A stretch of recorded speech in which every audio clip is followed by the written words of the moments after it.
പ്രിയപ്പെട്ട അപ്പൂപ്പന്, എനിക്ക് വലിയ സങ്കടമുണ്ട്. അപ്പൂപ്പനെ കാണാൻ ഇനി ക്രിസ്മസ് അവധി വരെ കാത്തിരിക്കണം. അവിടത്തെ പോലെ വയലും കുളവും തോടുമൊന്നും ഈ സിറ്റിയിലില്ല.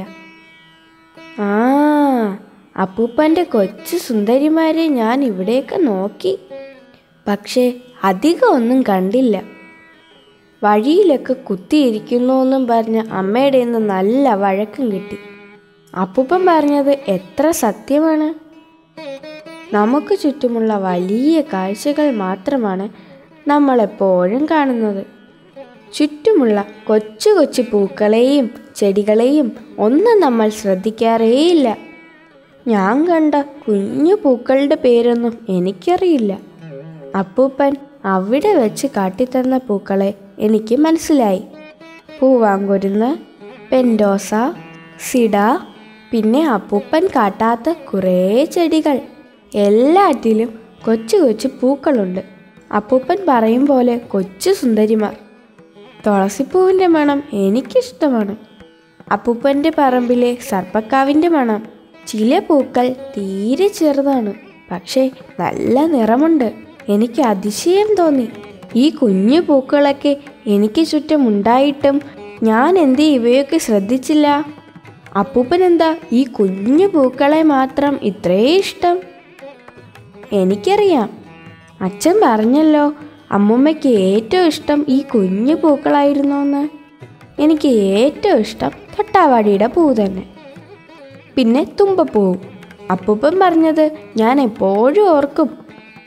പ്രകൃതി നമുക്ക് ധാരാളം കുഞ്ഞു കുഞ്ഞു അത്ഭുതങ്ങൾ തന്നിട്ടുണ്ട്. അവ കാണുകയും അറിയുകയും തന്നെ വേണം.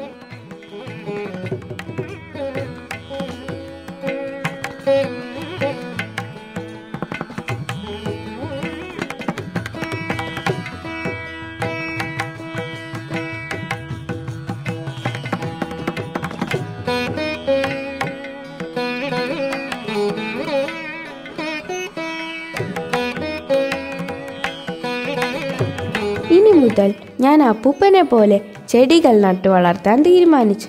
ആരും കാണാത്ത കൊച്ചു പൂക്കളുള്ള ചെടികൾ.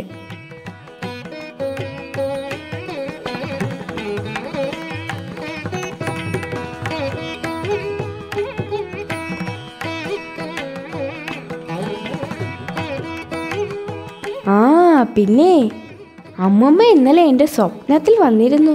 ഞാൻ എണീറ്റ് നോക്കിയപ്പോൾ കണ്ടില്ല.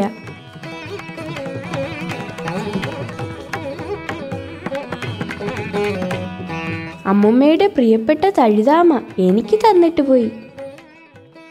അപ്പൂപ്പന് സന്തോഷായില്ലേ?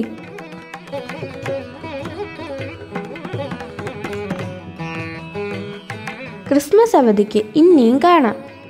സ്നേഹത്തോടെ, സിദ്ധാർത്ഥ്.